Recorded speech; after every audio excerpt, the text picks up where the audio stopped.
Missing 17-year-old Abbi Obermiller has been found in an apartment allegedly rented by her boyfriend. Last seen in her grandma's home. She's not the type of girl who would not call or contact her parents. Abbi's parents say this behavior is very out of character for this 4.0 student. She had been arguing with her parents, apparently a big part of it, about her relationship with this boyfriend. He didn't want her to be around any of her friends. He wanted her all by himself. He got angry and he strangled her.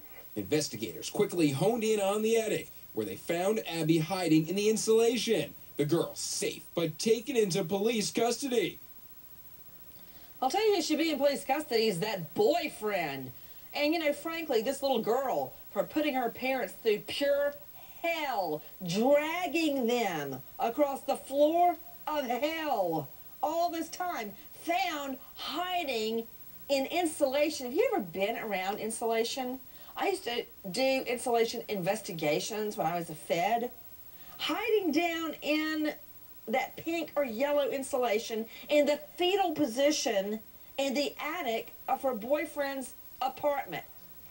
To Ellie Jostad, our chief editorial producer, what happened?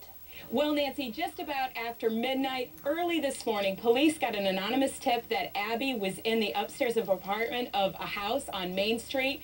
They kicked in the door at about 3:30 a.m. They found her boyfriend, Robert Young, in the apartment. They said there was very little furniture. She had no access to television other than watching movies on a VCR. They found her hiding up in the attic, down in the insulation.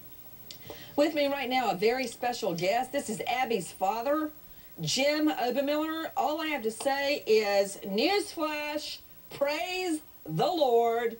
There is a God. Abbi has been found. She is safe. And now she's in a whole heap of trouble. Mr. Obermiller, I couldn't be happier. Tell me how you found out that Abbi is alive. Well, at about 4:30 this morning, my wife heard the phone, and she come down and told me that Abbi had been found, and Grace, I don't think I've ever got out of bed that fast at 4:30 in the morning before in my life. So I feel like crying just hearing it, because when you were on with us last, we were all beside ourselves, and I could see you and your wife just wringing your hands. What got into her? Tell me what your understanding of this is, and where is Abbi tonight? Abbi's at DH tonight, which I fully expected. How it happened, Nancy. Nancy, before I answer that, I want to tell you and your crew thanks. You got the word out, and that there was an anonymous tip. So I just want to let you know that I appreciate all that. Well, I appreciate you saying that, but you can just thank the Lord, because this could have easily gone sideways. Because when, you know, I know they thought maybe they're in love or whatever they thought, but things have a way of going sideways. When the heat's on, the police are watching you, arguments happen, things go wrong in a moment, and her life could have been over. I understand. What do you think happened? Well, from what I'm understanding, they thought they were going to elope. They was going to hide out until she was 18 years old and elope and get married. They found a wedding ring, I guess. So, How far away is she from 18? It would have been November. I don't know if I'd have lived that long, to tell you the truth. Tell you the truth, I don't believe you would, because you looked so distraught. I really thought you were going to have a heart attack on the show the other night. You actually looked like you were in physical pain. Have you spoken to her? Yes, I have. What did she say? Is she the least bit sorry?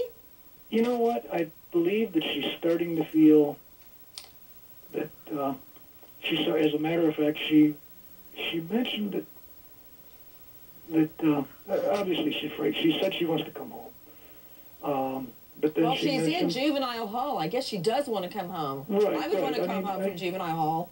I understand that part, but also she mentioned, she says, you know, and the police had talked to her, she says Bobby was real possessive of his other girlfriend, too. She mentioned that to me, and that's a step. And she did, you know, she did hold on to me and cry, you know, and so, you know, it's... Well, it's, Mr. Obermiller, nobody can replace your father. Nobody. So you got to see her in person and visit with her. Was she upset? Was she crying? Did she give any kind of explanation? She was crying. I don't know if she even had she was actually offered an explanation. She just was starting to, I talked to her about some of the things that went on there. They disturbed me a little bit, but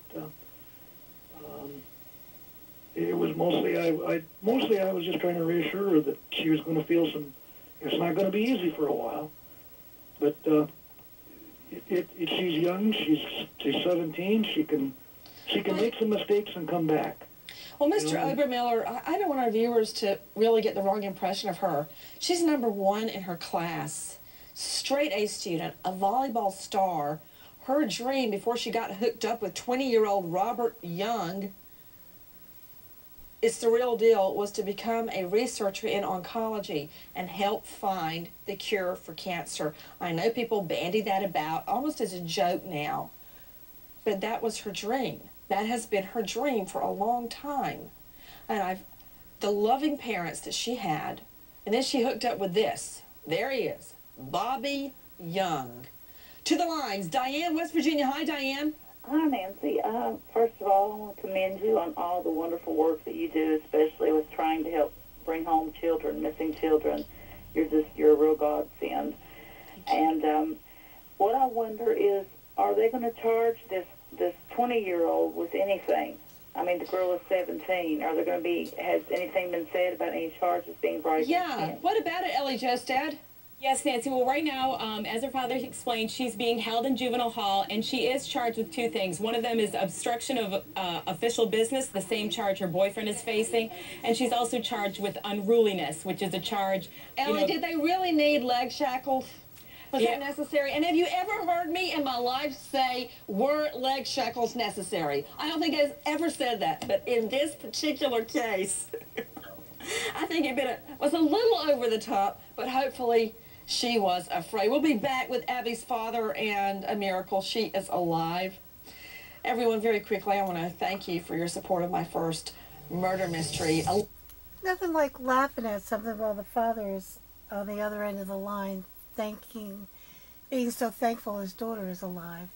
And yeah, leg shackles is a good thing, because she would have ran. She could have run. A lot of people run. Besides, it'll teach her a lesson. But I'm thankful she's home. Bestseller, it's